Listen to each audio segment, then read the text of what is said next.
Sophie Primas, bonjour, merci d'être avec nous. Vous êtes la présidente de la Commission des affaires économiques ici au Sénat, sénatrice LR des Yvelines. Patrick Caner est également sur ce plateau. Bonjour, président du groupe socialiste ici au Sénat, sénateur du Nord, ancien ministre. Merci d'avoir accepté l'invitation de Public Sénat. Nicolas Tanzer est également avec nous. Bonjour. Vous êtes président du CERAP, c'est le Centre d'études et de réflexion pour l'action politique. Et puis Denis Baranger, bonjour, bienvenue à vous. Professeur à l'université Panthéon-Assas, c'est à Paris 2 et co-directeur du blog de droit constitutionnel JP Blog.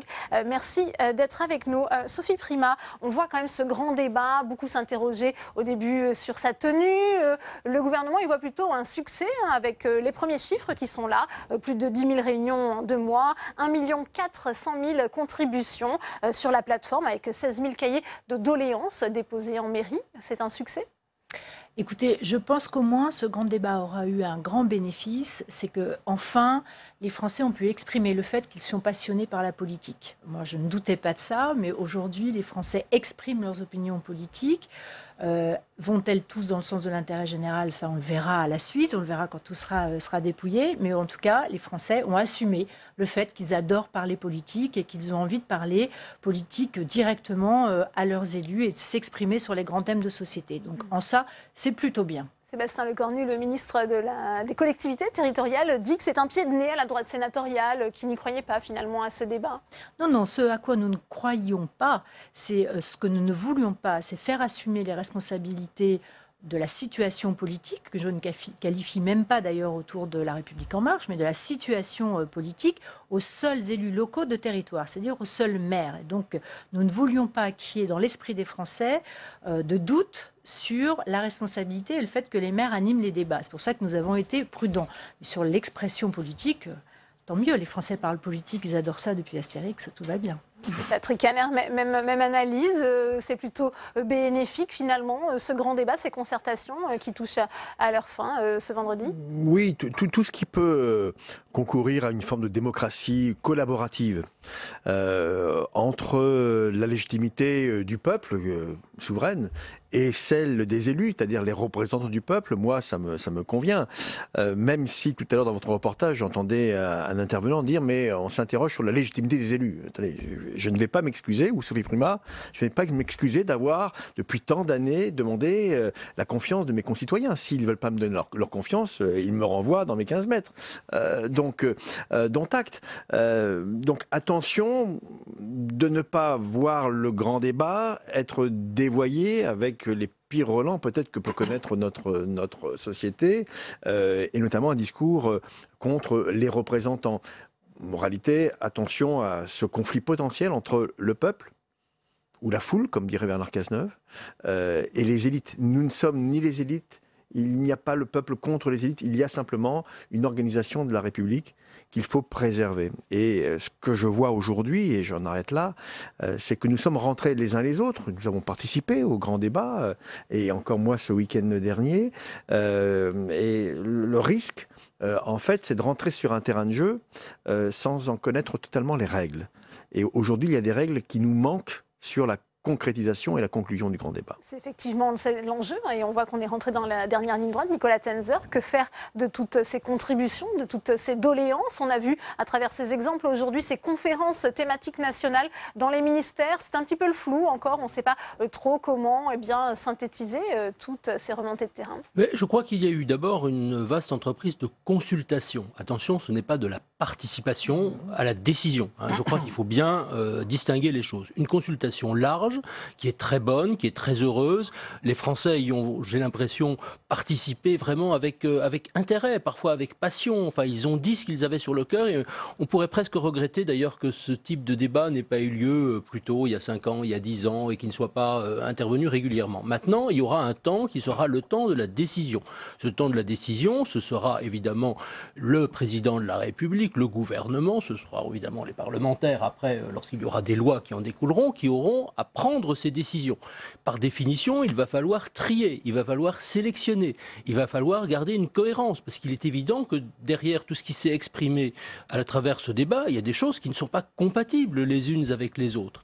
Et donc, il va falloir d'abord que chacun, je pense, trouve une réponse à ses préoccupations. et qu'on explique à chacun et à chacune pourquoi ce qu'il a proposé tient la route ou bien ne tient pas la route. Il faudra dire pourquoi éventuellement on ne retient pas certaines propositions. Et ça, il faudra qu'il y ait une transparence la plus exacte, la plus absolue, la plus sincère possible. Et puis, encore une fois, viendra le temps de la décision. Bien sûr, il y a un gouvernement qui a un certain nombre d'options, qui a été élu sur un programme. Et il ne faudra pas non plus que ce programme soit complètement dévoyé. Ça, je pense que le président de la République était assez clair là-dessus. Denis Barranger, c'est l'heure du bilan, je le disais. C'est plutôt une bonne séquence pour l'exécutif, ce grand débat.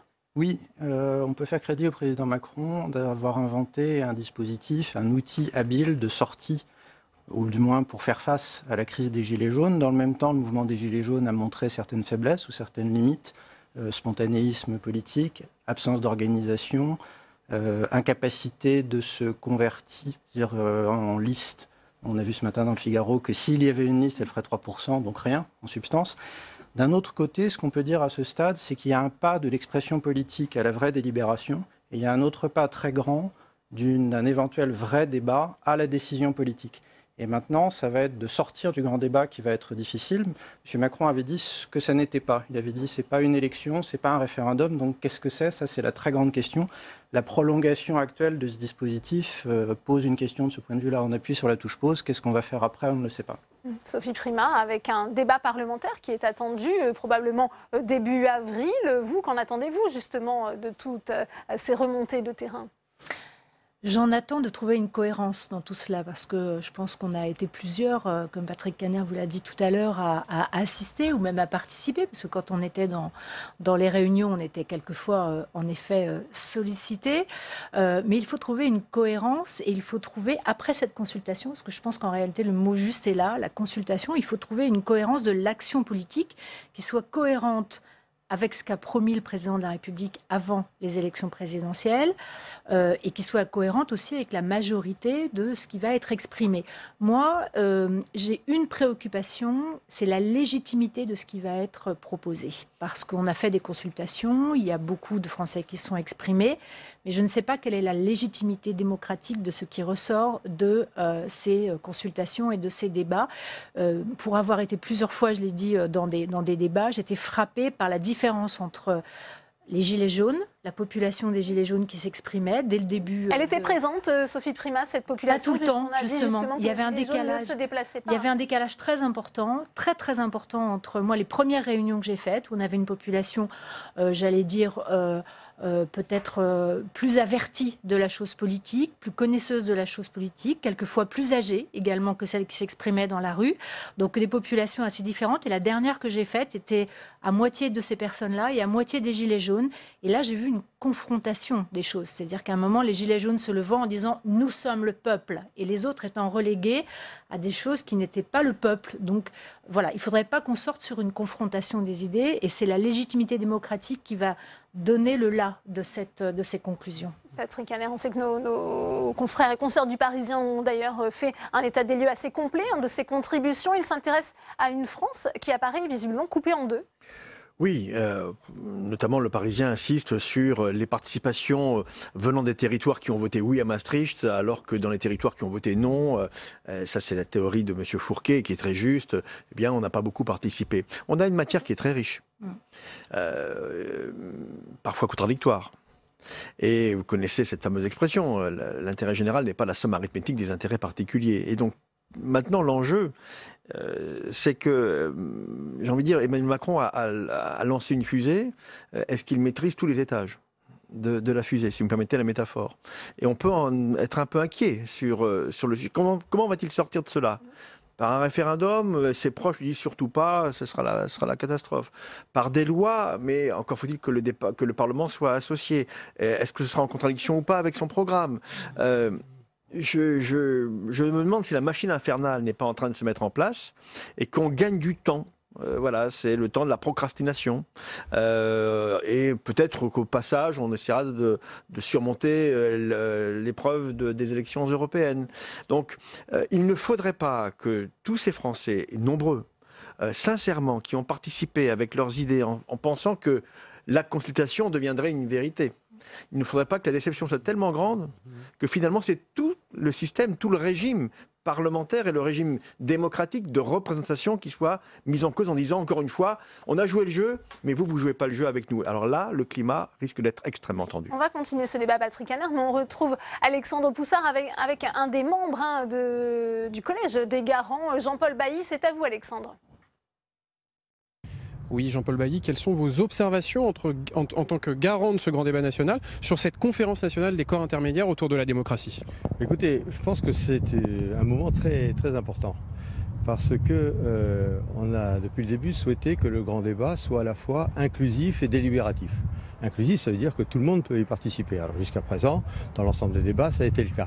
Mais effectivement, la contribution et la participation des corps intermédiaires, jusqu'à présent, avait été limitée. Et donc, ces conférences thématiques nationales sont l'occasion, d'une certaine manière, de faire monter à bord les corps intermédiaires.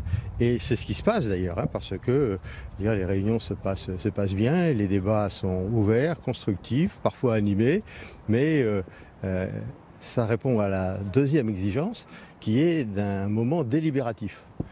Et c'est vrai que jusqu'à présent, le grand débat a réuni beaucoup de Français, beaucoup de citoyens, dans des formats très différents, que ce soit le site, que ce soit les réunions, que ce soit les cahiers citoyens ou les contributions. Mais seuls véritablement les débats jusqu'à présent étaient de nature délibérative, avec un vrai échange. Et pas tous encore. Là, on a vraiment un moment délibératif. Et donc, sur ces deux points de vue-là, je pense que ce qui se passe aujourd'hui est un moment important et qui est aussi un élément important dans un nouveau moment de ce grand débat, qui est qu'après la pluralité, il va falloir entrer dans une phase un peu de convergence. Et donc, ça amorce cette phase de convergence, de même que les conférences citoyennes régionales, avec les citoyens tirés au sort de la semaine prochaine et de la semaine d'après, seront aussi un moment de convergence et fortement délibératif, puisque par définition, ce sont des conférences où les Français tirés au sort discuteront entre eux. Et alors, est-ce qu'une journée, quelques heures en somme, c'est suffisant pour consulter les corps intermédiaires? Écoutez, en fait, c'est ce qu'ils disent. Ils sont souvent consultés d'une certaine manière, mais ils regrettent de ne pas participer assez dans de la co-construction.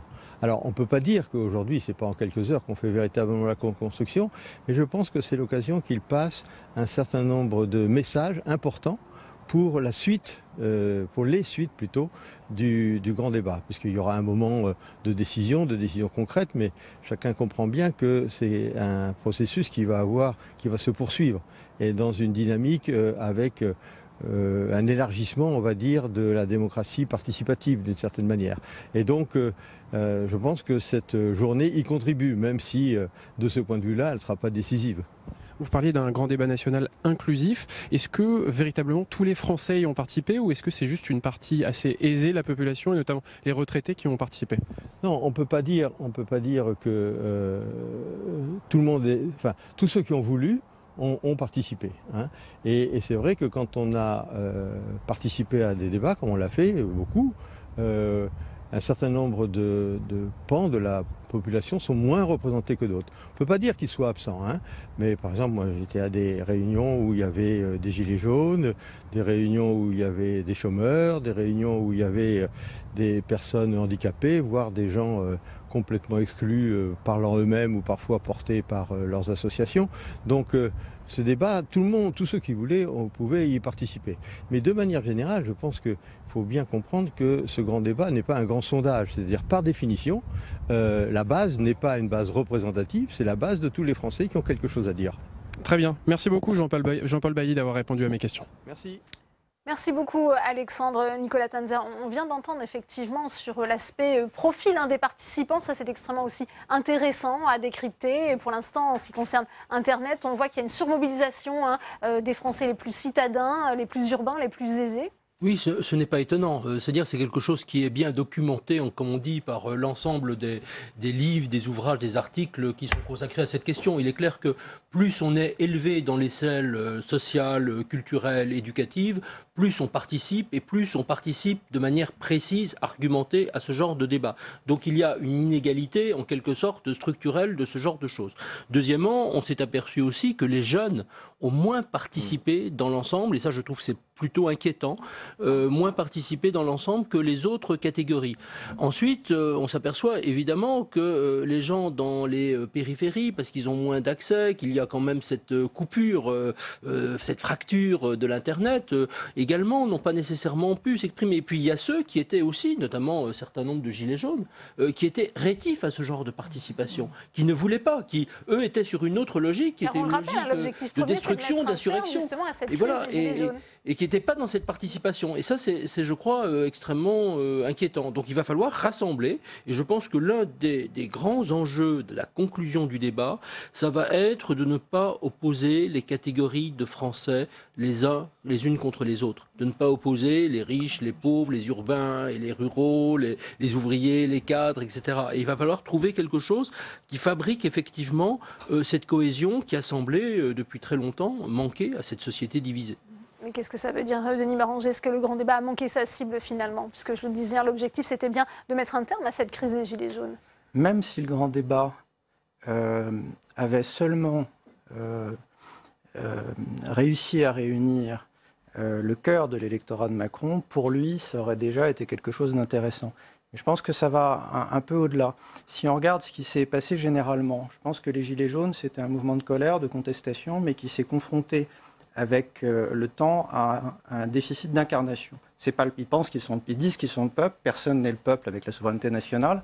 Ils ont cette difficulté-là, et la baisse des participations aux manifestations illustre cette difficulté, et puis aussi l'emprise des extrêmes et le danger de violence, l'incapacité à avoir une plateforme, un programme politique. Face à ça, M. Macron, il a, si vous me pardonnez l'expression, réussi son coup, il a trouvé le bon outil, mais lui, il est confronté non pas à un déficit d'incarnation, mais à un déficit de représentation. Comment il va prendre la décision politique, comment il va convertir en agenda politique tout ce, je ne vais pas dire ce chaos, mais ce fouillis, cette grande variété, parfois contradictoire d'expressions politiques et de projets, c'est tout à fait incertain. Il va être attendu, si je puis dire, au tournant. J'ai un petit peu l'impression, à regarder, même en regardant d'ailleurs la lettre aux Français d'Emmanuel Macron, qui va essayer de transformer ça en une validation d'une partie de projets préexistants, et puis contre ses oppositions. On voit très bien comment, par exemple, dans la lettre aux Français, était déjà un petit peu intégré le projet de réforme constitutionnelle. Il sera intéressant de regarder s'il y a beaucoup du passé dans l'avenir, de ce point de vue-là.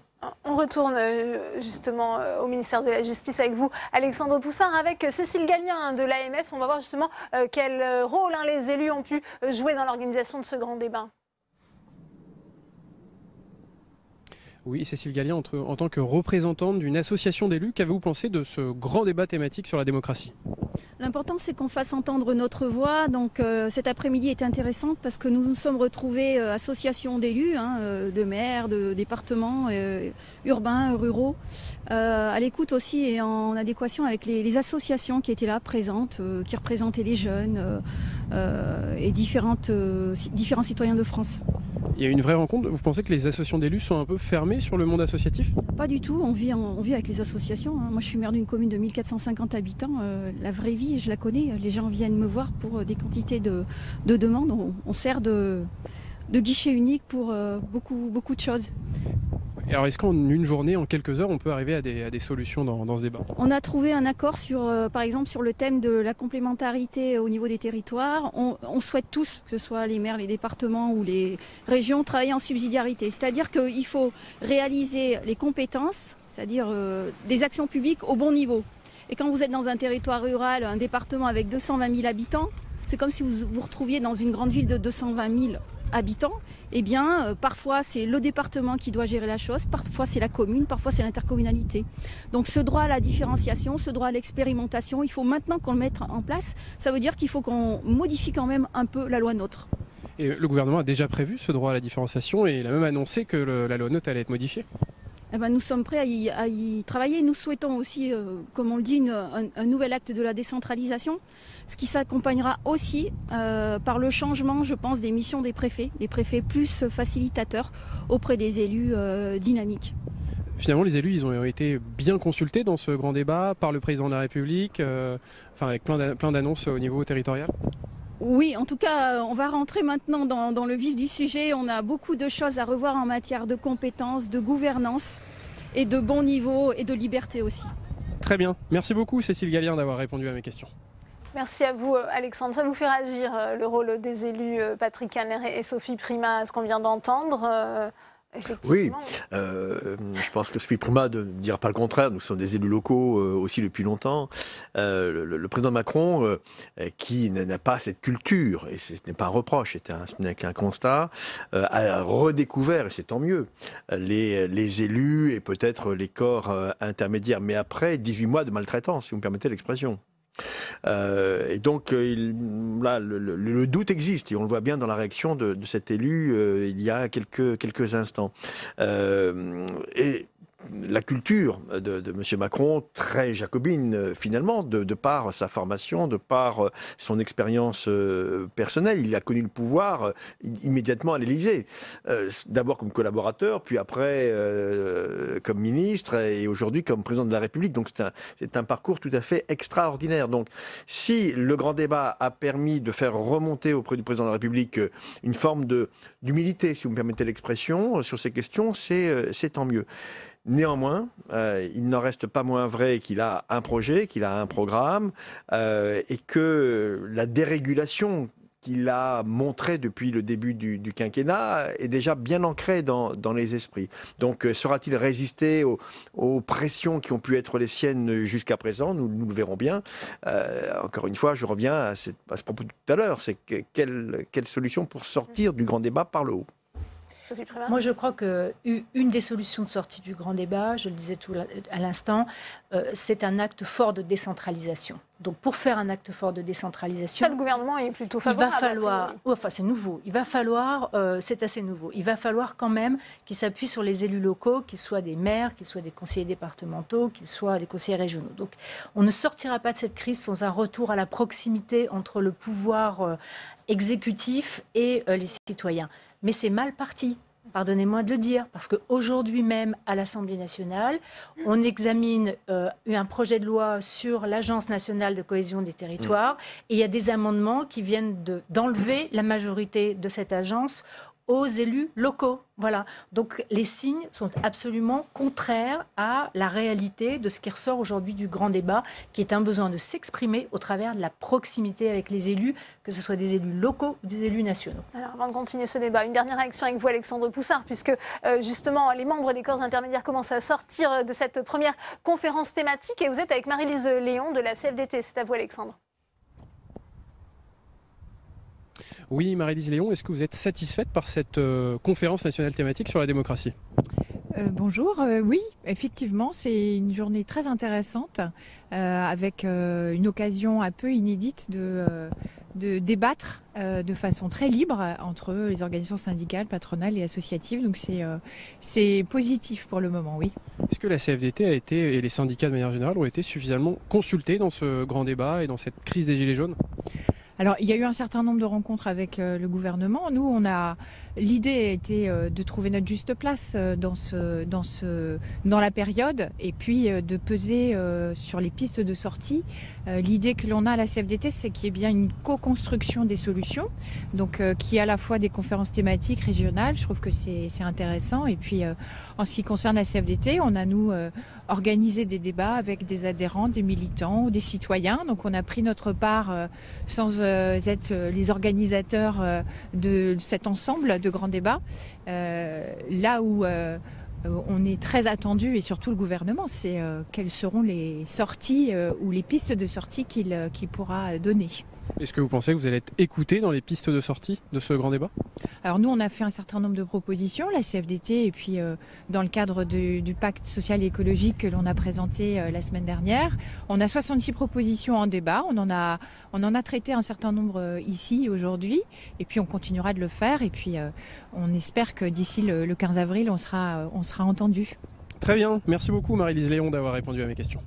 Merci beaucoup, Alexandre. Alors, comment sortir du grand débat? Justement, on en parlait, la question n'est toujours pas tranchée par l'exécutif, qui promet toute une palette de réponses et qui n'écarte pas l'idée de prolonger cet exercice démocratique inédit, une sorte de campagne permanente. Sandra Cerquera. Plus d'1 million de contributions à ce jour, 334 000 propositions. Le grand débat s'achève en théorie cette semaine, mais Emmanuel Macron veut jouer les prolongations. Il va continuer ses visites en région et prendra la parole en avril. Déclinera ensuite ses propositions jusqu'à l'été. En parallèle, les conférences nationales thématiques se poursuivent, ainsi que les conférences citoyennes régionales avec des citoyens tirés au sort. Des débats sont également prévus à l'Assemblée nationale et au Sénat. Sébastien Lecornu, co-animateur du débat, assure que les réponses apportées seront concrètes. Si les questions du président de la République étaient précises dans son adresse et dans son courrier aux Français au mois de janvier, les réponses seront donc précises. Ne cherchons pas à précipiter la fin du débat et inversement, ne cherchons pas non plus à nous faire un procès d'intention comme quoi on chercherait à noyer quelconque poisson. Il faut prendre juste le temps de sortir de ce débat. Est-ce qu'il y aura ou non un référendum? Ce n'est pas encore tranché. Pour le secrétaire d'État Mounir Majoubi, il y aura de toute façon un avant et un après grand débat. Il a changé quelque chose dans la façon de fonctionner de la démocratie française. On a vu qu'on pouvait faire participer plus d'1 million de Français à un débat sur des questions parfois très complexes. Eh bien ça, et ça fait partie des propositions que je fais, mais que beaucoup d'autres font, il va falloir que cette façon d'impliquer les Français, elle soit la nouvelle norme de la Ve République, la nouvelle norme de notre démocratie. Une sorte de grand débat permanent, l'opposition n'en veut pas. Selon Philippe Dallier, le gouvernement est là avant tout pour agir.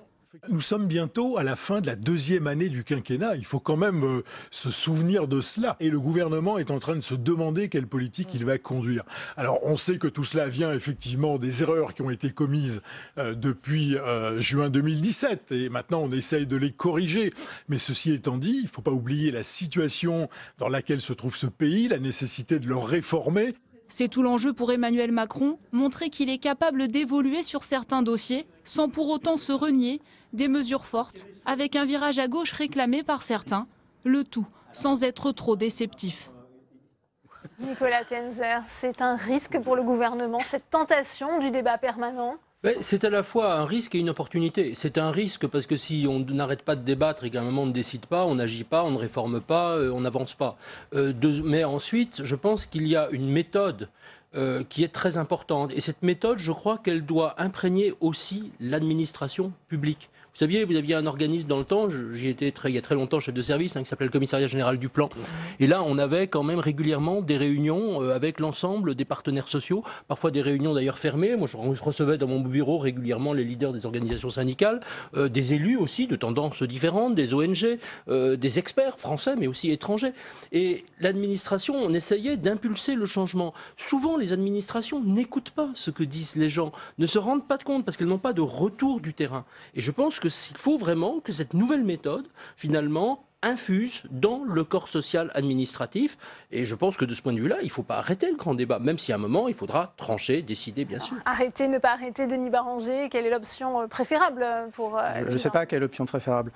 On a un danger qui est tombé dans le spectacle démocratique permanent. Et ça, si vous voulez, c'est le gouvernement d'opinion 2.0. On peut se permettre d'être un petit peu dubitatif.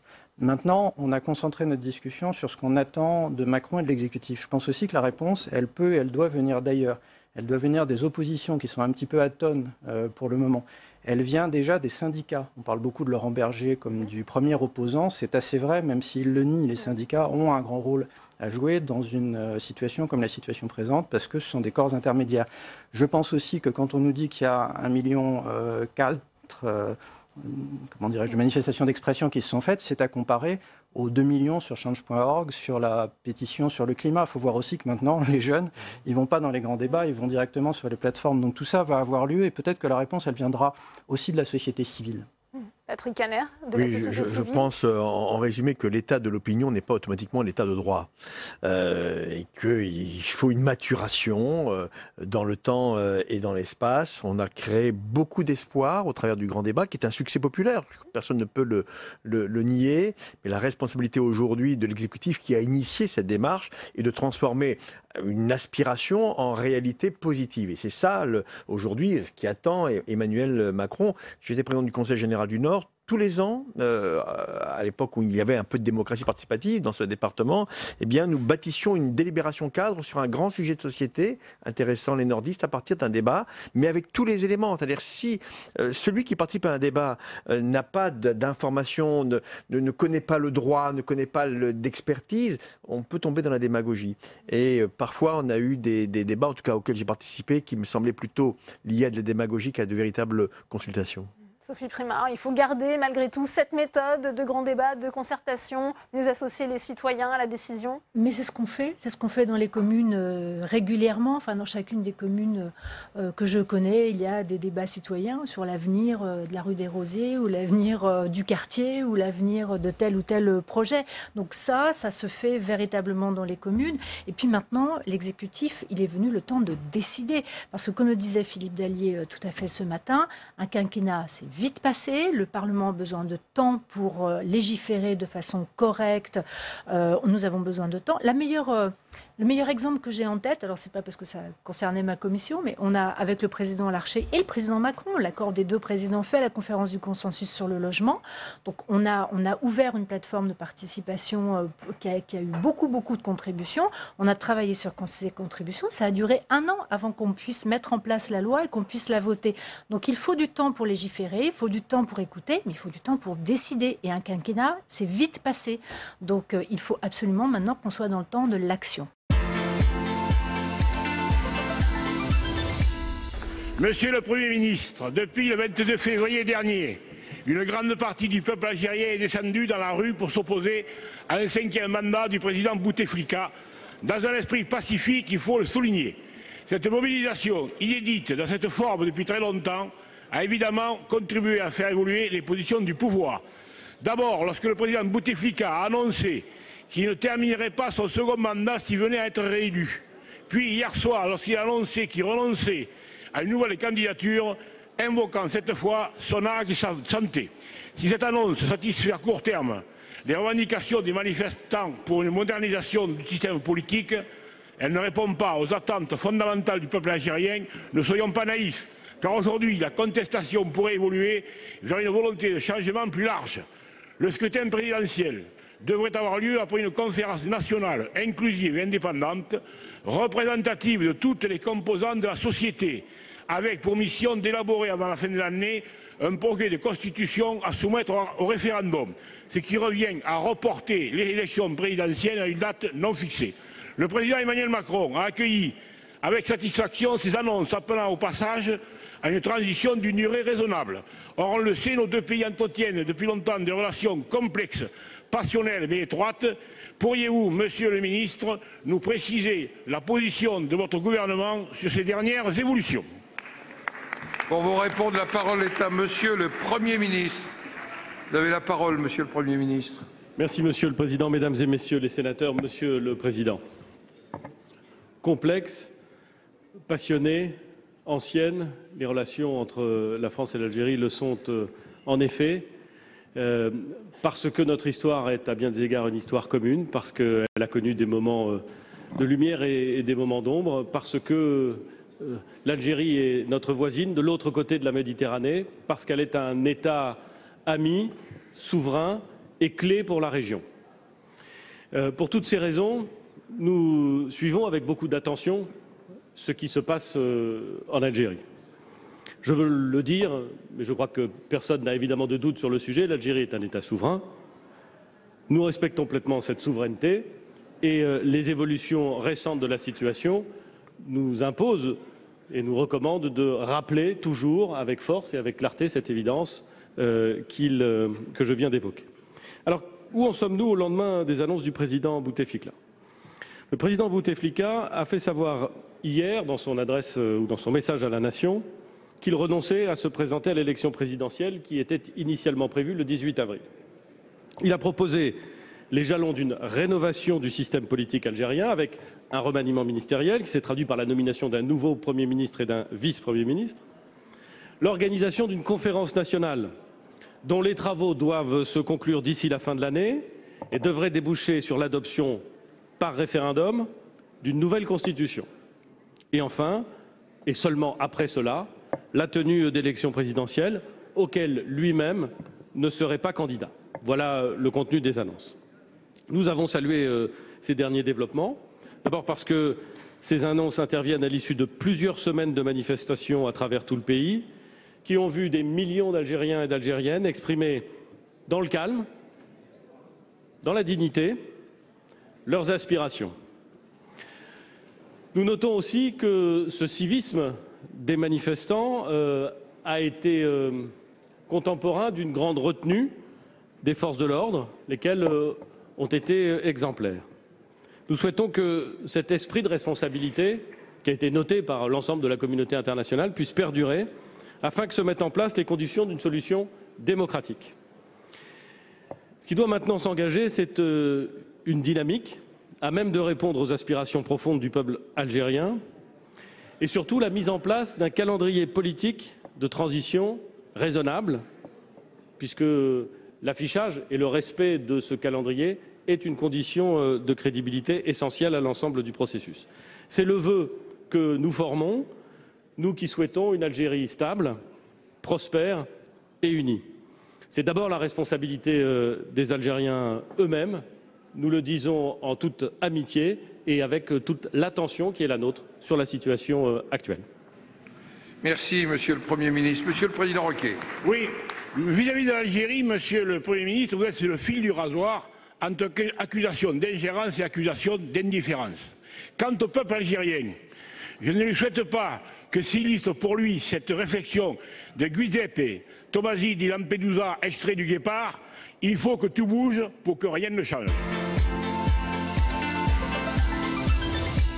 Ma question s'adresse à Madame la garde des Sceaux, ministre de la Justice. Madame la ministre, Madame la garde des Sceaux, au terme du grand débat voulu par Monsieur le Président de la République pour répondre à la crise des Gilets jaunes, il ne vous aura pas échappé que pour une grande majorité d'entre eux, nos concitoyens doutent de la capacité des seules institutions à apporter des réponses aux grandes questions du moment.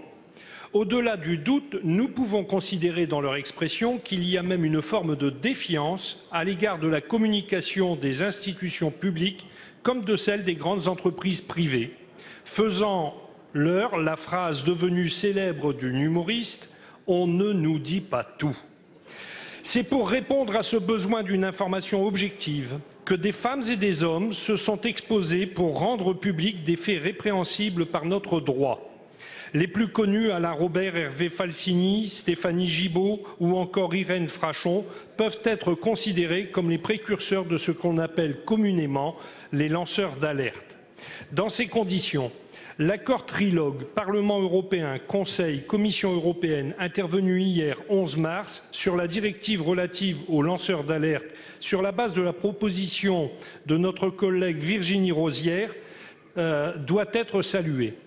Pouvez-vous, Madame la Ministre, nous éclairer sur la position que défendra la France dans 3 jours, c'est-à-dire le 15 mars, sur cette question? Pour vous répondre, la parole est à Madame le garde des Sceaux, ministre de la Justice. Madame Belloubet, vous avez la parole. Monsieur le Président, Mesdames les sénatrices, Messieurs les sénateurs, Monsieur le sénateur Dagbert, je vais tout vous dire. Je vais vous dire que vendredi dernier, lorsque j'étais au Conseil Justice et Affaires intérieures à Bruxelles, j'ai répété que la France souhaitait clairement l'adoption rapide de ce projet de directive avant les prochaines élections. Ce texte, qui est inspiré de la loi Sapin II, protégera plus efficacement les lanceurs d'alerte dans l'ensemble des pays de l'Union. La France a toujours soutenu le principe d'un texte unique au champ d'application large, couvrant de très nombreux domaines d'action de l'Union, y compris d'ailleurs la fiscalité. L'essentiel de la directive fait donc aujourd'hui l'objet d'un accord avec le Parlement européen. Il restait un point de divergence sur la hiérarchie des canaux de signalement. Le Conseil, au sein duquel d'ailleurs la position de la France n'était pas isolée, le Conseil souhaitait conserver comme principe, parce que c'est d'ailleurs l'état de notre droit en France, l'obligation pour le lanceur d'alerte de référer d'abord en interne. Non pas nécessairement auprès de son employeur, mais auprès d'un interlocuteur impartial tenu à une obligation de stricte confidentialité. Nous pensons en effet que c'est ainsi qu'il peut être mis un terme le plus rapidement possible à une violation dénoncée, et c'est d'ailleurs le cas dans la majorité des situations. Ce principe était assorti d'exceptions extrêmement larges, permettant aux lanceurs d'alerte de signaler directement les faits auprès d'interlocuteurs externes, syndicats, défenseurs des droits, lorsque le signalement interne risquait par exemple de l'exposer à des représailles ou bien de faire disparaître des preuves. Contrairement à ce qui a pu être mentionné dans les médias ces derniers jours, la France ne souhaite pas retarder l'adoption de ce texte. C'est pourquoi nous avons accepté de supprimer cette hiérarchie des canaux de signalement. Nous allons ainsi parvenir à un texte assurant une protection maximale des lanceurs d'alerte, tout en instituant un mécanisme juridiquement solide et proportionné aux différents niveaux de gravité des signalements effectués. Nous touchons au but avec un accord en vue d'ici vendredi. Monsieur Dagbert. Merci Madame la Ministre, nous voici rassurés parce que, comme vous l'avez mentionné, un article du Monde samedi n'avait pas manqué de nous étonner, voyant la France partager sur ce texte les mêmes réticences que l'Autriche et la Hongrie. Le banc sur lequel je m'exprime et nombre de parlementaires reconnaissent difficilement les arguments que vous aviez alors avancés pour justifier d'une timidité sur le sujet. Nous reconnaissant bien mieux dans cette citation de Jean Jaurès, le courage c'est de chercher la vérité et de la dire. On continue les réactions avec vous, Tam Trani, puisque vous êtes aux côtés de Jean-Michel Blanquer, le ministre de l'Éducation nationale. C'est à vous. Oui, Jean-Michel Blanquer, vous avez d'ailleurs été interrogé sur ce sujet. À l'instant, l'organisation de débats sur le climat dans le lycée vendredi. Pourquoi faire tenir ces débats dans les lycées ce jour même de grève mondiale contre le climat ? Bien justement parce que c'est une grande journée pour le climat et qu'il me paraît très utile que les lycéens puissent non seulement dire leur attachement à cette question, c'est le sens de la grande manifestation, mais en plus contribuer par des débats et par des propositions. Or, je sais très bien que nos élèves ont beaucoup de choses à dire sur le sujet et que nous pouvons en tirer profit pour des propositions concrètes, surtout dans ce contexte de grand débat où c'est l'objectif que d'aller vers des propositions concrètes. Donc non seulement il y aura la journée du 15 mars avec le débat de 16h à 18h, mais en plus, toutes ces propositions pourront être cristallisées le 5 avril lorsque nous réunirons les délégués lycéens de France dans une réunion pour synthétiser ce qui aura été dit. Certains doutent de l'efficacité d'une telle mesure. Ils disent les lycéens ils seront en grève toute la journée. Vont-ils revenir entre 16h et 18h dans les lycées? Non, l'objectif n'est pas qu'ils soient en grève toute la journée. Je suis dans mon rôle de ministre de l'Éducation nationale en disant que c'est quand même mieux de rester au lycée. Je n'incite pas à rater les cours, bien au contraire. Et par contre, si vous avez une certaine bienveillance par rapport à ces manifestations du vendredi. J'ai une très grande bienveillance vis-à-vis du thème, bien entendu. Et des lycéens qui n'ont pas cours, ça peut arriver le vendredi après-midi, mais peuvent très bien y aller. De même, il y aura des étudiants et il y aura la jeunesse, c'est très bien. Mais si on a cours, on a cours. Et on peut faire plus que manifester en participant au débat. Et donc, c'est le sens de ça. C'est d'une certaine façon la convergence de différentes façons de participer. Comment vous allez organiser la remontée d'informations de tous ces débats sur ces délais qui restent très courts? C'est le problème de l'ensemble du grand débat. Oui, mais dans chaque lycée, vous avez un comité de vie lycéenne. C'est de la démocratie lycéenne que nous faisons vivre toute l'année. Et ce comité de vie lycéenne pourra établir un document dans chaque lycée qui remontera vers les régions. Vers chaque région, nous avons un comité académique. Et ensuite, la synthèse régionale viendra dans ce comité de vie lycéenne nationale que nous aurons le 5 avril. Certains saluent cette proposition, mais jugent que le gouvernement a une politique bien timide sur les questions environnementales. C'est une politique d'hésitation, de report, disent certains, prenant notamment l'exemple du projet de loi énergie. Que leur répondez-vous? Non, je crois que beaucoup de choses auraient été faites. Par exemple, je parlais ce matin justement dans un grand débat avec des jeunes d'une école de la deuxième chance à Tours, du fait qu'on avait, grâce à l'action de la France et d'autres pays, une directive qui permet d'interdire 3 pesticides qui sont tueurs d'abeilles. On pourrait citer beaucoup d'exemples de choses qui ont été faites. L'action de François de Rugy, de Brune Poisson, d'Emmanuel Vargon. Beaucoup de choses sont faites. On peut faire peut-être encore plus et plus vite. Mais ce gouvernement a déjà un bilan environnemental très positif. Bien entendu, il faut faire plus. Et la jeunesse peut être le vecteur de ce plus parce que j'étais récemment dans un collège à Conflans-Sainte-Honorine où on voyait les jeunes qui proposaient comment dépenser moins d'énergie en réglant d'une certaine façon les lumières, comment dépenser moins pour le chauffage, etc. Ils ont divisé par 2 la facture d'électricité de leur propre établissement. Ensuite, ils ont une influence sur leur propre famille, sur leur commune. Donc on peut avoir une contagion positive depuis la jeunesse pour des solutions concrètes pour l'environnement. Eh bien, merci beaucoup Jean-Michel Blanquer d'avoir répondu à mes questions. Et également, non loin de moi, il y a le président du groupe LR au Sénat, le sénateur Bruno Retailleau, voilà, qui salue d'ailleurs Jean-Michel Blanquer. Bruno Retailleau, bonjour. Alors vous êtes la personne dont on parle beaucoup aujourd'hui, puisque notamment hier, le président de la République a annoncé saisir le Conseil constitutionnel sur la proposition de loi dite anti-casseurs que vous avez portée et qui a depuis été modifiée par l'Assemblée nationale. Votre réaction ?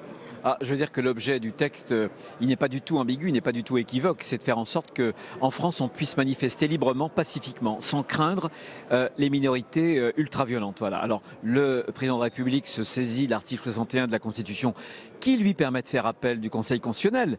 Mais en réalité, qu'est-ce qui se passe? Il se saisit du Conseil constitutionnel, il en appelle au Conseil constitutionnel contre un texte qui a été repris par son Premier ministre et qui a été même renforcé, l'article 2, même durci par son ministre de l'Intérieur. C'est plutôt drôle.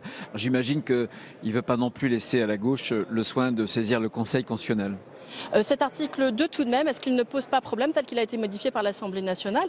Philippe Bas, le président LR de la commission de loi, juge qu'il est allé trop loin. Je précise qu'il porte sur l'interdiction administrative de manifester.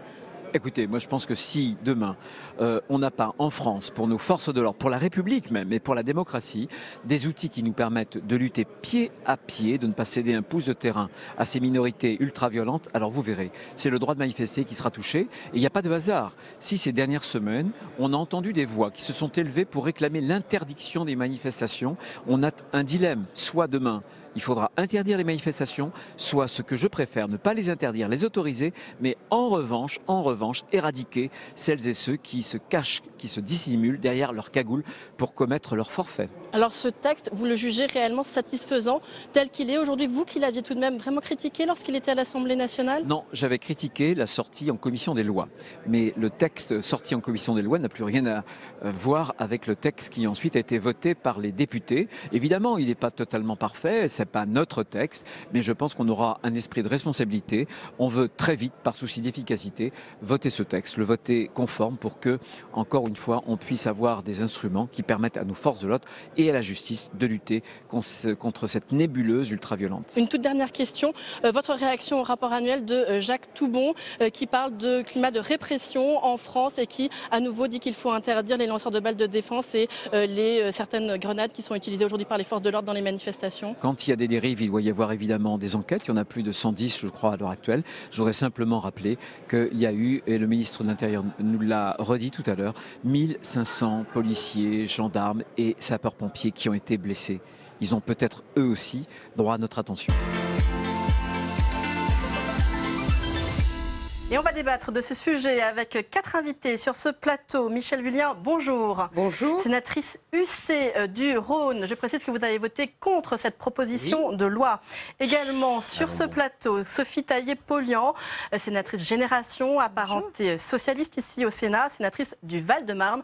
Vous aussi, vous avez voté contre cette proposition de loi. Également sur ce plateau, Arnaud de Belenet, bonjour. Sénateur La République En Marche de la Seine-et-Marne, vous avez voté pour cette proposition de loi, vous nous expliquerez pourquoi. Et enfin, sur ce plateau, Roger Carucci, bonjour. Bonjour. Sénateur Les Républicains des Hauts-de-Seine, et vous aussi, vous avez voté pour cette proposition de loi qui, il faut le dire, était issue de votre groupe. Oui, ça aide. Effectivement, ça aide. Roger Carucci, retour d'abord à la séance d'hier, à l'adoption définitive par le Parlement de cette proposition de loi dite anti-casseurs, dans les mêmes termes qu'à l'Assemblée nationale. Pourquoi, Roger Carucci, la majorité sénatoriale a-t-elle fait le choix d'adopter ce texte sans le modifier, alors qu'elle avait à y redire? Tout simplement parce que si on veut donner des éléments au gouvernement pour assurer le maintien de l'ordre, il ne faut pas traîner. Déjà, le gouvernement a beaucoup traîné, puisque... Bien sûr que c'est un texte imparfait. Vous pouvez me citer une loi parfaite, juste pour que je la garde dans mes archives. Mais il n'y a pas de texte parfait. En tout cas, ce texte a l'avantage d'exister, de donner au gouvernement des moyens pour assurer l'ordre public et l'ordre républicain. Je ne dis pas que le texte est parfait, je dis seulement que si on avait modifié, ça repartait dans la navette à l'Assemblée, ça refilait en CMP, et donc le gouvernement n'avait pas de texte avant au moins 3 mois. Donc c'est absurde, il faut maintenir l'ordre républicain maintenant. Un principe d'efficacité. Alors Arnaud de Belenet, hier vous avez voté pour cette proposition de loi. Pourtant, par exemple, si on revient au mois d'octobre, le groupe avait alors voté contre. Mais depuis, les manifestations des Gilets jaunes sont passées par là et donc il y a ce principe, ce pragmatisme. Oui, on peut le voir comme ça. On peut voir aussi une autre réalité qui est que le texte initialement proposé a été fortement, contre lequel on a voté, pour des raisons juridiques et de constitutionnalité, a été fortement amélioré par l'Assemblée. Une fois n'est pas coutume, en général c'est l'inverse entre le Sénat et l'Assemblée. C'est tellement amélioré qu'il y a une saisine sur 3 points du président de la République. Et il revient, il revient, et néanmoins, comme il a suscité un débat, et les points de critique vont être évoqués, qui témoignent d'inquiétude sur la constitutionnalité du texte pourtant amélioré, le président de la République a saisi le Conseil constitutionnel. Ça me paraît très sain, même si à titre personnel je n'ai pas d'inquiétude sur le parfait respect des droits, et bien au contraire sur ce texte qui consolide le droit à manifester et qui sécurise et qui permet aux forces de l'ordre de faire leur travail, et effectivement il y a urgence. Une loi de protection, dit donc Arnaud de Belenet, Sophie Taillé-Polian. Vous n'êtes absolument pas d'accord avec cette analyse. Pour vous, c'est une loi liberticide? C'est une loi de protection des gouvernements. Voilà, qui pourront ainsi, grâce à leurs autorités administratives, décider de qui sont les manifestants qu'ils souhaitent. Bon, j'exagère évidemment à dessein, mais le principe est bien là. Le principe est bien là, et on transfère, une fois de plus, parce que ce n'est pas nouveau, ce transfert des pouvoirs du juge vers le pouvoir administratif, et c'est une tendance lourde qui est inquiétante pour notre démocratie et qu'on a vu se multiplier ces derniers mois, ces dernières années.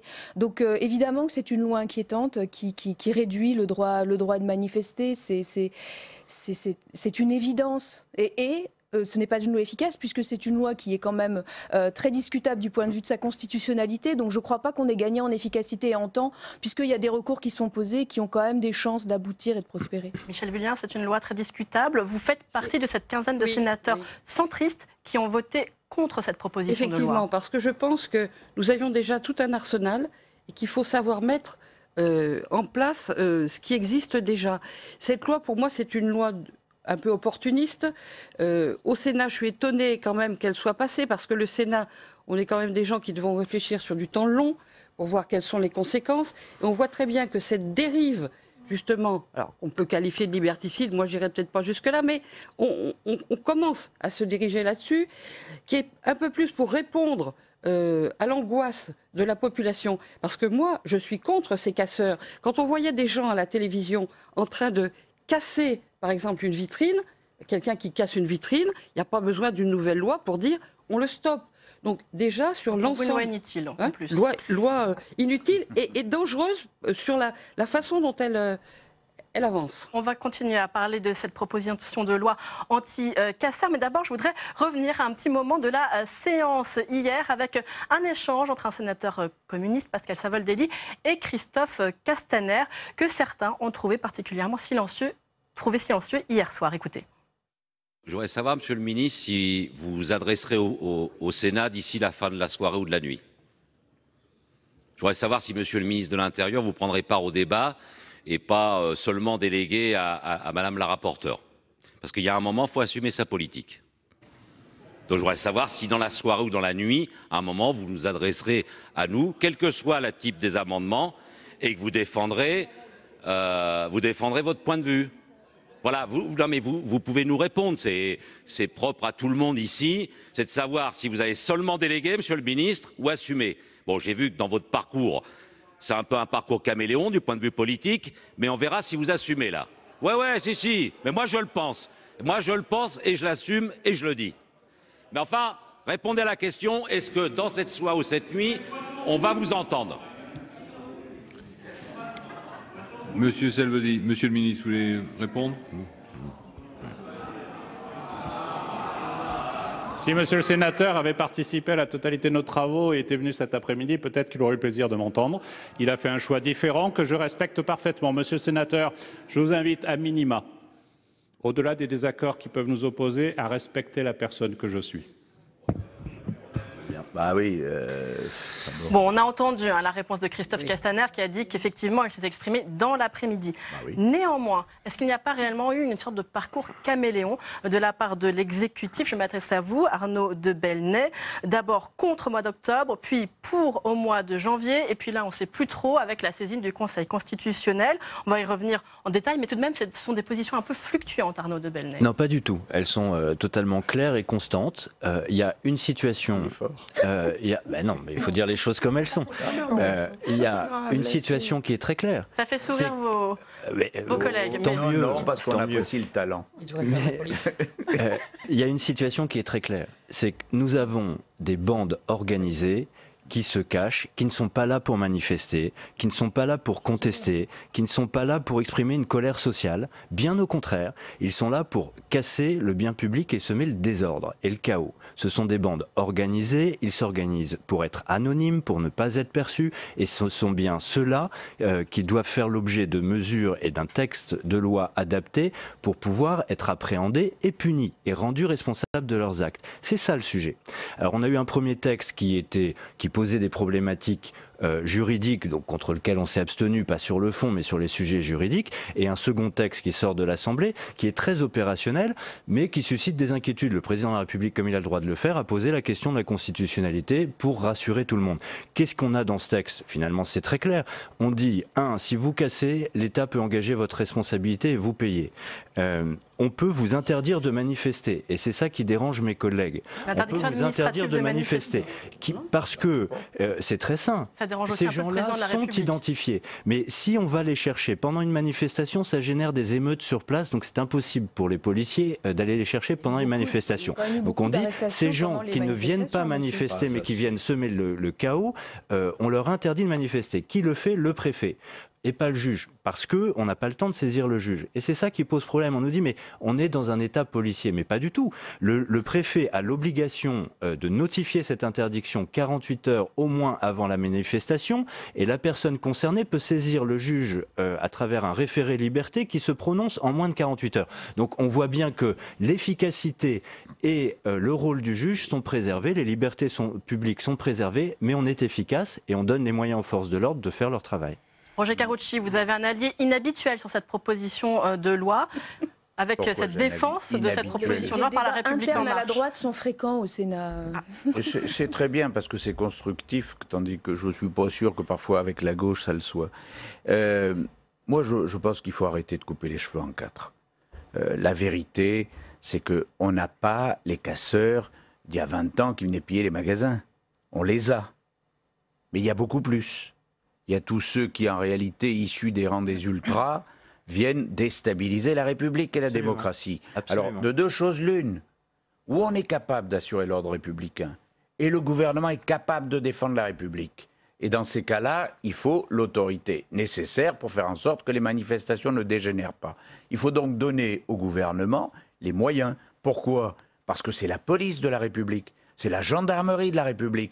On n'a pas des forces putschistes, on n'en est pas à dire, comme on disait dans les années 30, est-ce que la police est dirigée par un préfet d'extrême droite? C'est la police de la République, c'est la gendarmerie de la République, ce sont les autorités légitimes de la République. On remet de l'ordre parce que c'est l'ordre qui garantit la liberté. Alors comment est-ce que vous interprétez le fait que le président de la République saisisse le Conseil constitutionnel? Il a eu tort de ne pas attendre au moins que le Sénat ait voté.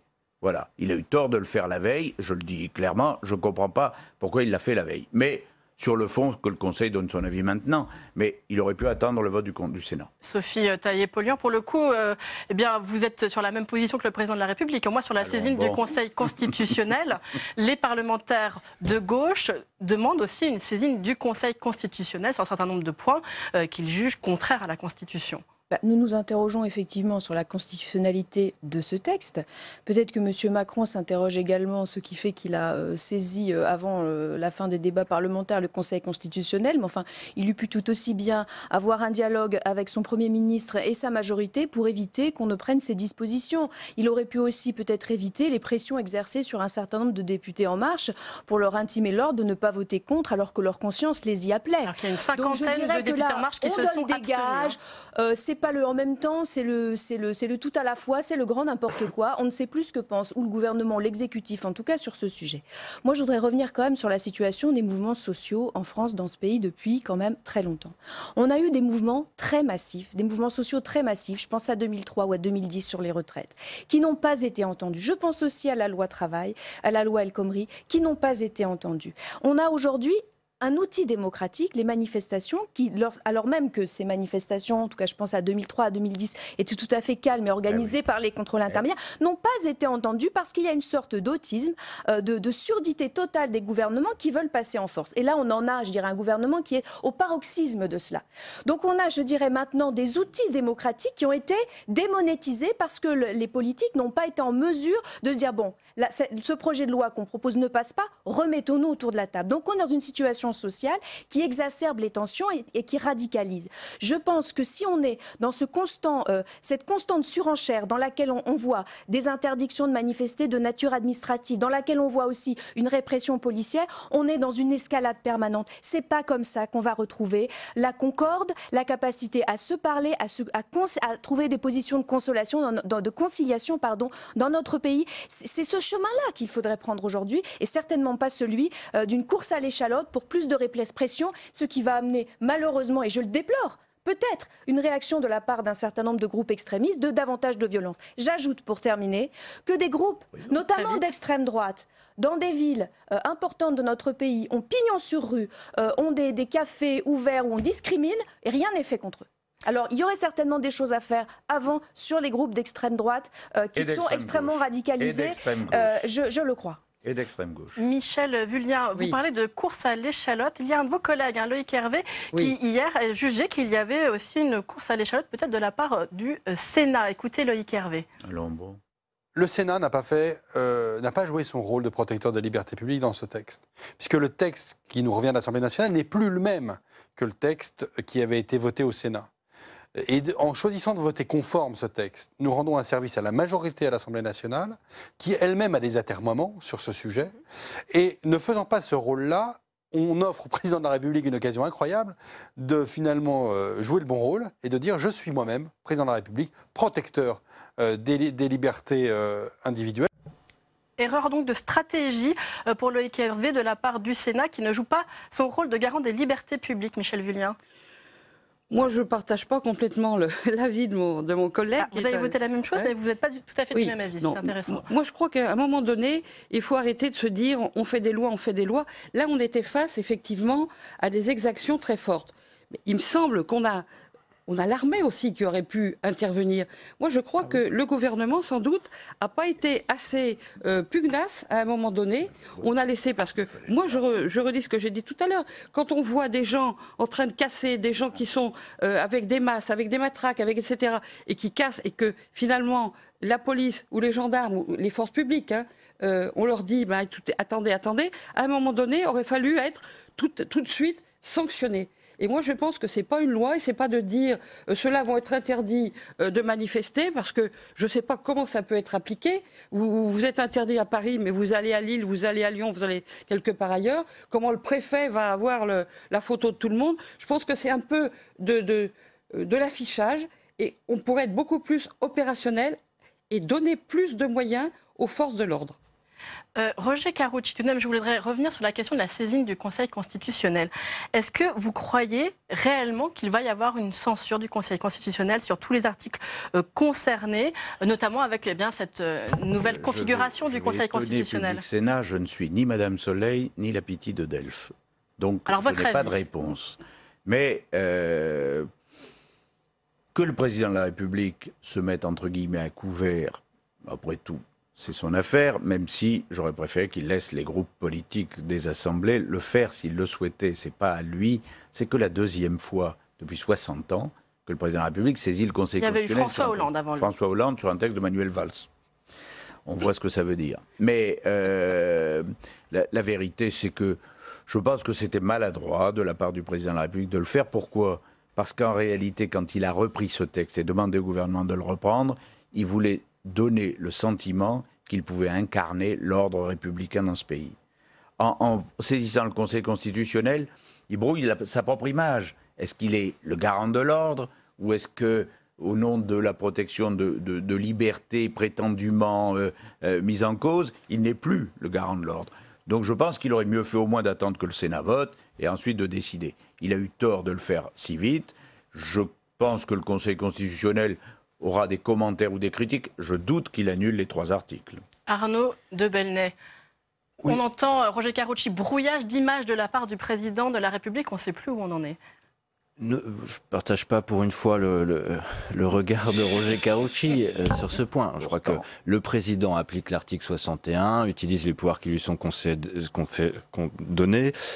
Tout ça est très sain et parfaitement orthodoxe. Mais il faut quand même se rappeler que ce dispositif, que je crois constitutionnel, est proportionné à l'objectif poursuivi, vise des gens... Alors pourquoi est-ce qu'il fait vite si vous pensez, vous, par exemple, que c'est constitutionnel et proportionné? Qui sont auteurs Quelle est la visée du président de la République?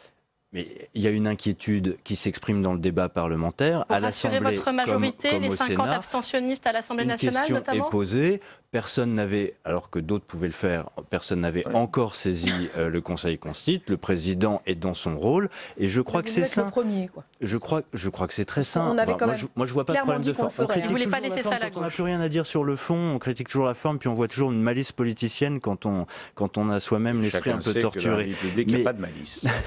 Mais moi, voilà, on parle de gens, on parle d'un dispositif qui vise des gens qui sont hostiles à notre ordre républicain, qui sont hostiles à la démocratie, qui veulent la retourner. Ce sont ces gens-là qui sont visés. Ce texte, je crois, sera efficace contre ça. Mais une fois qu'on a dit ça, et qu'on se donne les outils pour traiter ce problème qui est croissant depuis plusieurs années de ces manifestations d'ultra-casseurs. Une fois qu'on a dit ça, on n'a pas tout réglé. Moi, je rejoins notre collègue lorsqu'elle dit on a besoin de fédérer autour des réformes, de consolider. Et on voit bien que notre système pyramidal, qui est le seul qu'on ait jamais connu dans l'histoire de l'humanité, est mis en cause, et de manière accélérée, particulièrement violente, par les réseaux sociaux.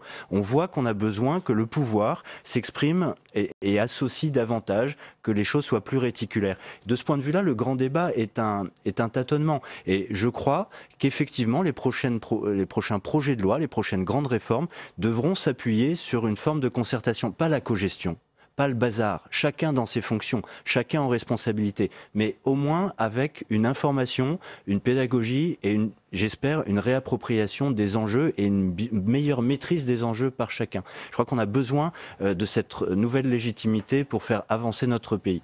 Alors, il nous reste 2 minutes. Je voudrais vous faire réagir tout de même à un sujet qui est tout à fait lié à celui-là.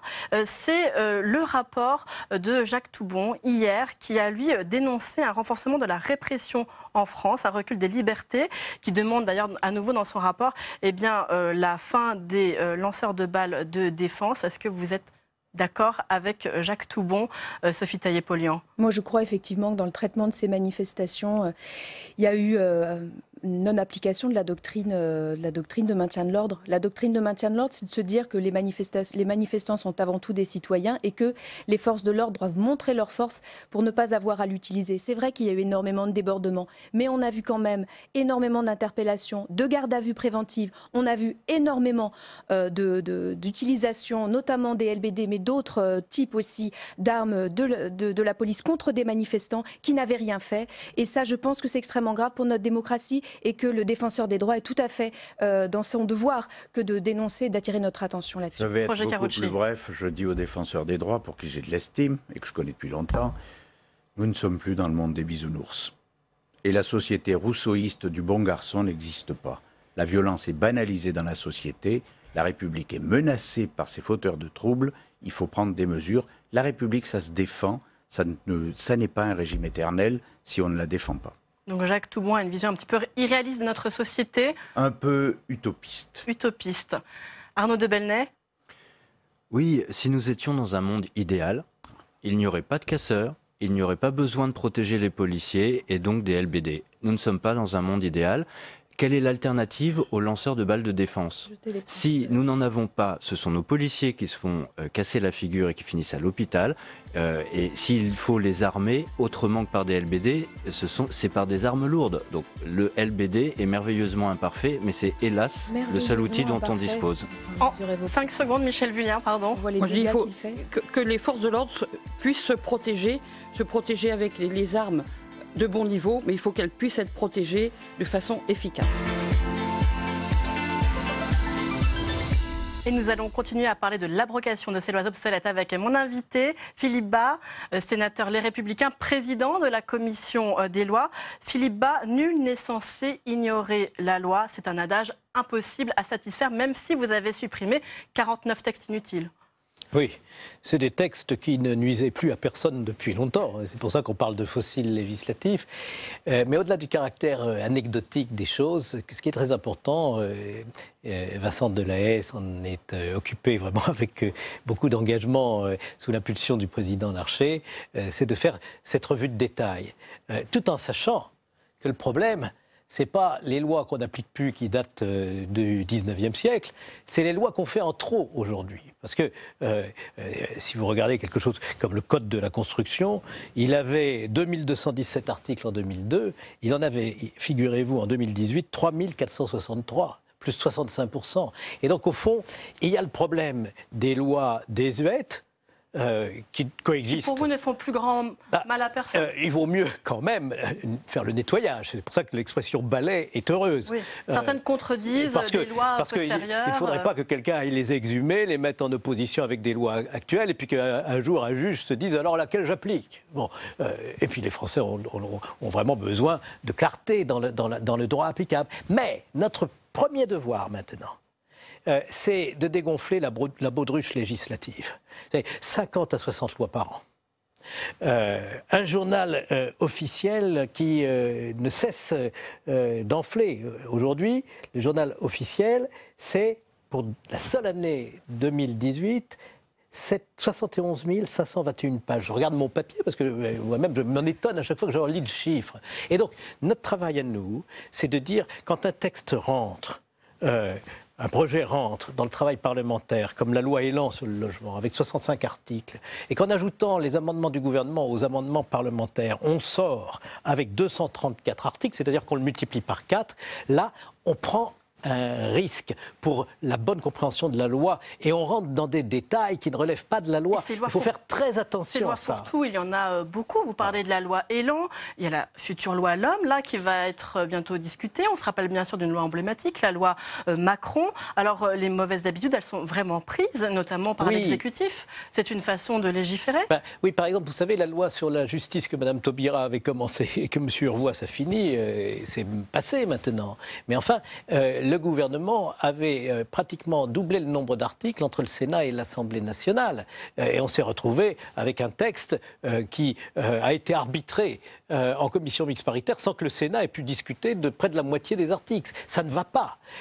Et derrière ça, il y a le respect du travail parlementaire. Il ne faut pas trop charger les textes. Il ne faut pas surtout que des textes qui ont été adoptés par une première assemblée soient déformés par la deuxième au point que la première n'y retrouve pas ses petits. Au-delà de ces lois fourre-tout, est-ce qu'il n'y a pas aussi les lois de circonstance? Est-ce que ce ne sont pas, elles, de futures lois obsolètes très rapidement? Toutes les lois doivent être adaptées aux circonstances. Mais je comprends ce que vous voulez dire quand vous parlez de lois de circonstances. Un événement, les lois on d'émotion, légifère, les lois d'émotion, et alors là, c'est vrai, et tous les gouvernements sont tombés dans ce travers. On entretient l'idée dans le public que quand il y a un problème de société ou d'économie, c'est la loi qui va le régler. Eh bien, je vais vous faire un aveu. Ne le répétez surtout pas, mais c'est pas vrai. La loi peut faire beaucoup, mais elle ne peut pas tout. Et la stabilité du droit, c'est très important pour assurer la sécurité des gens, qui sachent à l'avance où ils mettent les pieds et qu'on ne change pas les textes sans arrêt. C'est très important, ça aussi. Est-ce qu'il ne faut pas aussi s'attaquer aux lois dont les décrets d'application ne sont jamais sortis? Alors, le gouvernement progresse là-dessus. Je ne lui ferai pas de procès d'ailleurs, sur une loi fourre-tout comme la loi Macron, voilà. Il y avait eu beaucoup de décrets d'application. Mais il est exact que le gouvernement progresse, mais c'est toujours l'histoire du verre à moitié vide ou à moitié plein. Quand vous avez 20% des textes au bout d'un an qui ne sont pas pris sur une loi, vous pouvez dire, c'est bien 80%, mais vous pouvez dire aussi, c'est très mal qu'au bout d'un an, 20% des dispositions ne soient pas appliquées. Est-ce que, justement, pour prendre un exemple aujourd'hui, vous jugez que la proposition de loi anti-casseurs, c'est une loi de circonstance? Car si finalement elle a été adoptée, c'est uniquement parce que l'exécutif y a trouvé une utilité face au mouvement des Gilets jaunes. Elle ne l'était peut-être pas au début. Je vous ai vu venir de loin avec vos lois de circonstance. Mais précisément, cette loi anti-casseurs n'est pas une loi de circonstance, car elle a été proposée au Sénat par le président Bruno Retailleau et un grand nombre de sénateurs avant la crise des Gilets jaunes. Elle a été adoptée seulement parce que... Écoutez, le Sénat, lui, l'a adoptée avant. Et il aurait été très heureux que le gouvernement l'inscrive à l'Assemblée nationale beaucoup plus tôt, parce que c'est une loi au contraire structurelle. Vous savez, si vous voulez préserver les libertés fondamentales et que vous restez les bras croisés, quand un certain nombre de personnes sont en train de les détruire par la violence, les pillages, les voitures incendiées, et que vous ne faites rien pour ça, alors c'est là que vous mettez en péril les libertés. Parce qu'un beau jour, on dira je connais une disposition du Code qui interdit la manifestation. Comme je ne suis pas sûr que l'ordre public va bien être respecté, je préfère interdire la manifestation. Eh bien, dans cette loi, on n'interdit pas les manifestations, mais on repère les casseurs et on leur interdit de manifester si, la semaine précédente, ils ont été associés à des actes de violence. Je crois que c'est le bon sens et c'est aussi un souci d'équilibre qui nous anime. Et ça n'est en rien une loi de circonstance, même si elle peut servir dans les circonstances actuelles. Est-ce que vous qui êtes très soucieux des libertés publiques, est-ce que vous êtes d'accord avec la rédaction de l'article 2, telle qu'elle est aujourd'hui actuellement, sur l'interdiction administrative de manifester, qui a été très élargie par l'Assemblée nationale et sur laquelle le président de la République va saisir le Conseil constitutionnel? Nous avions le choix entre deux choses. Ou bien on faisait du perfectionnisme pour améliorer ce texte si nous avions des doutes sur certains aspects de cet article 2, de ce fameux article 2. À ce moment-là, ça revenait dans l'Assemblée nationale, on ne savait pas, absolument pas, ce qui allait en sortir. Et on repartait pour un tour avec un gouvernement qui n'a pas aujourd'hui les moyens de faire face aux désordres qui sont provoqués en marge d'un certain nombre de manifestations et des manifestants eux-mêmes qui finissent par ne plus oser manifester parce qu'ils ont peur de se trouver pris dans un engrenage. Et donc, on s'est dit, voilà, c'est peut-être pas parfait comme texte, mais au moins, si nous l'adoptons conforme, le Conseil constitutionnel, s'il est saisi, et il va l'être, la gauche l'avait annoncé, le président de la République le fait lui-même, eh bien, à ce moment-là, s'il y a le moindre doute, faisons confiance au Conseil constitutionnel. Philippe, une toute dernière question de l'actualité de la semaine prochaine sur l'affaire Benalla. Est-ce que vous sentez qu'il y a une contre-campagne au sein de la droite et notamment du centre pour que le bureau du Sénat ne transmette pas au procureur de la République les cas d'Alexis Kohler, de Patrick Stroda, du général Lavergne? Vous savez, c'est pure spéculation tout ça. On applique les règles de notre Assemblée. C'est-à-dire que quand une commission qui a des pouvoirs d'enquête parlementaire dit nous soupçonnons très fortement qu'on nous a menti et nous demandons que le procureur de la République soit saisi, c'est le bureau du Sénat qui décide. Laissez-lui le temps de faire son travail. C'est Valérie Létard qui est vice-présidente et qui présentera son propre rapport au bureau. Ça se passe la semaine prochaine. On laisse gentiment travailler les collègues, respectant chacune des étapes de la procédure. Et j'ajoute, on les laisse travailler en grande confiance. Bonjour Adeline Hazan, merci d'avoir accepté l'invitation de Public Sénat. On le voit, la garde des Sceaux promet de réorganiser, de muscler la sécurité pénitentiaire pour répondre à la mobilisation des surveillants. Est-ce que vous redoutez que ce durcissement se fasse au détriment des détenus ? C'est toujours très compliqué parce que ce qu'il est absolument nécessaire de maintenir en toutes circonstances, et ça je le dis depuis longtemps, c'est un équilibre entre des impératifs de sécurité qui doivent être respectés dans les prisons, mais aussi les droits fondamentaux des détenus qui doivent être respectés. Et effectivement, ce qui s'est passé évidemment à Condé-sur-Sarthe est tout à fait tragique, mais le risque aussi de ce type d'événement, c'est une escalade toujours plus grande vers des mesures de sécurité sans prendre en compte justement la véritable question qui est celle de faire en sorte que les prisons soient des prisons viables pour tout le monde, pour les surveillants bien sûr qui ont le droit de travailler en sécurité, mais aussi pour les détenus.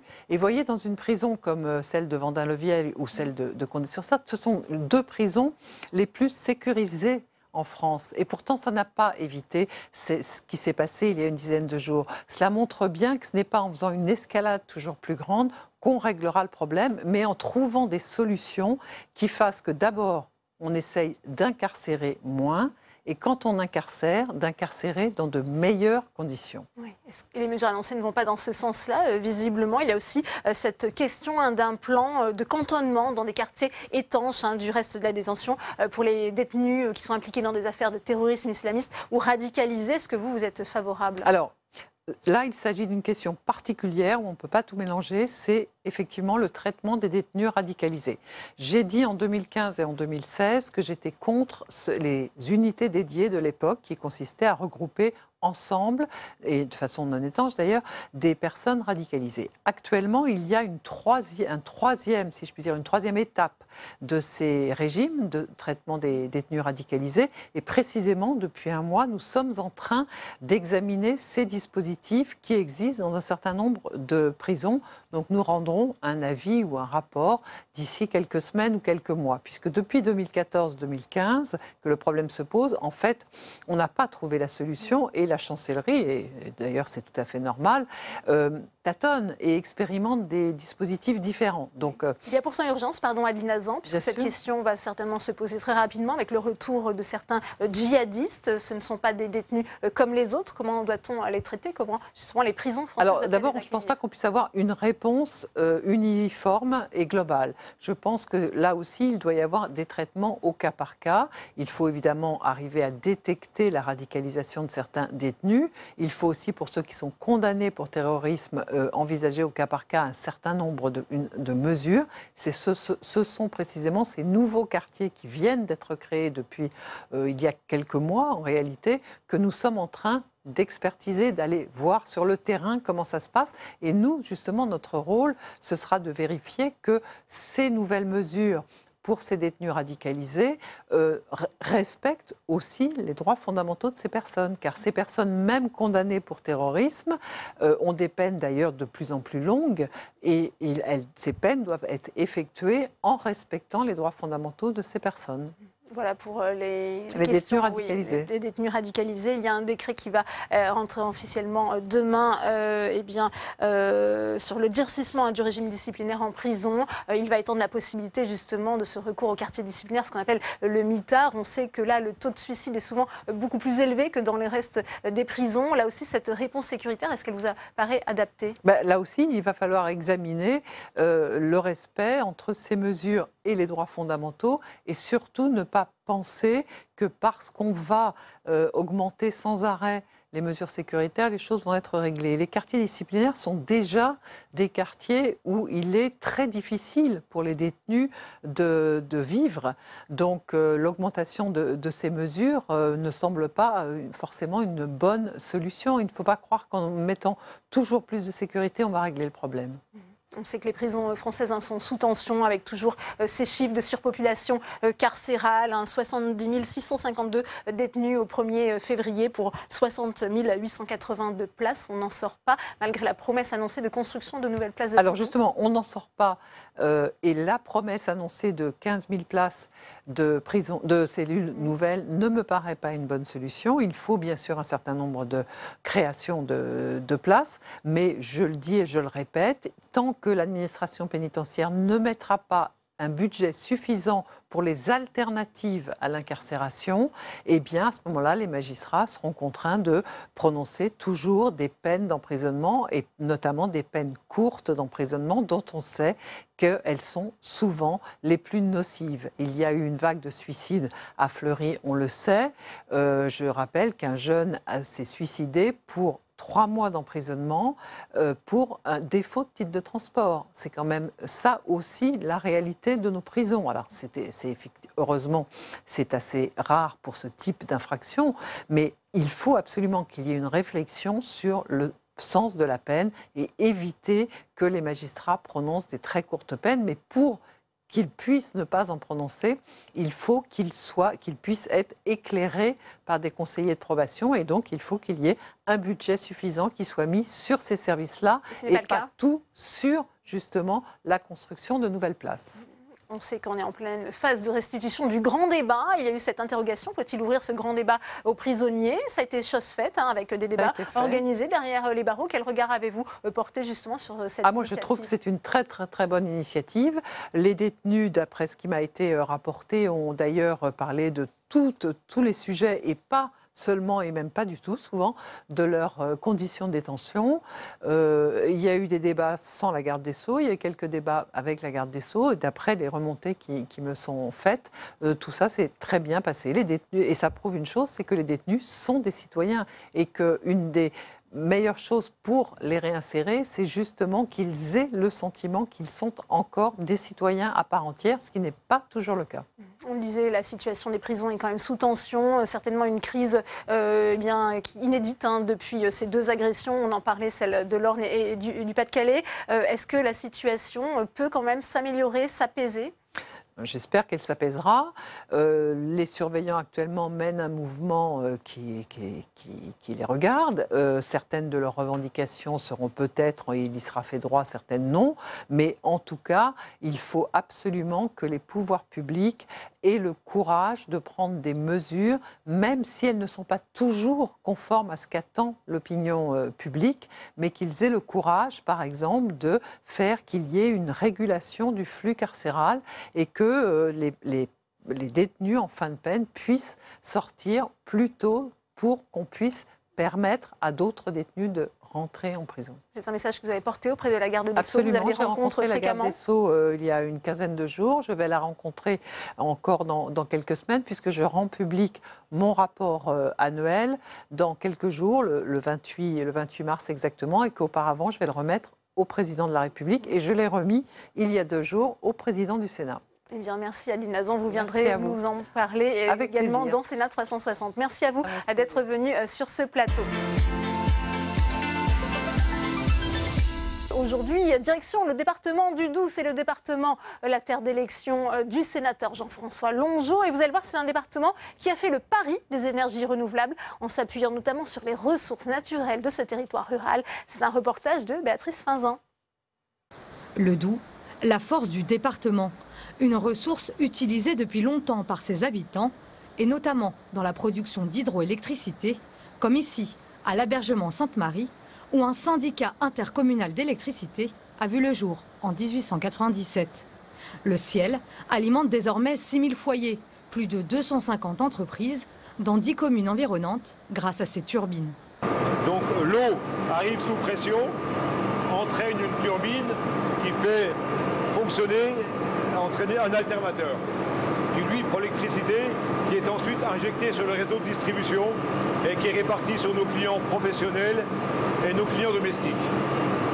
L'eau donc, mais aussi le soleil, puisque le Ciel a installé un parc photovoltaïque partout sur le territoire qui lui a permis de développer depuis 2014 des bornes de recharge pour voitures électriques. Frédéric part d'ailleurs sur le terrain en réparer une. Là, je viens de recevoir un intitulé sur ma tablette parce que j'ai une intervention à faire sur une des communes. Donc il faut que je me dirige sur la commune où je vais prendre la voiture et puis aller voir pour le dépannage. Un atout majeur pour le département qui mise beaucoup sur l'énergie renouvelable. On parle beaucoup d'énergie nouvelle, on parle beaucoup de phénomènes de pollution dus aux particules, par exemple. Et on se dit, voilà, il faut développer le véhicule électrique. Alors, avant de parler du développement du véhicule électrique, moi, je tiens à venir voir un peu ce qui se fait, voir comment ça fonctionne, voir où sont installées les bornes, qui peut s'en servir, comment on peut s'en servir, quelle autonomie on peut avoir sur les véhicules. Voilà un petit peu la démarche que je souhaite entreprendre.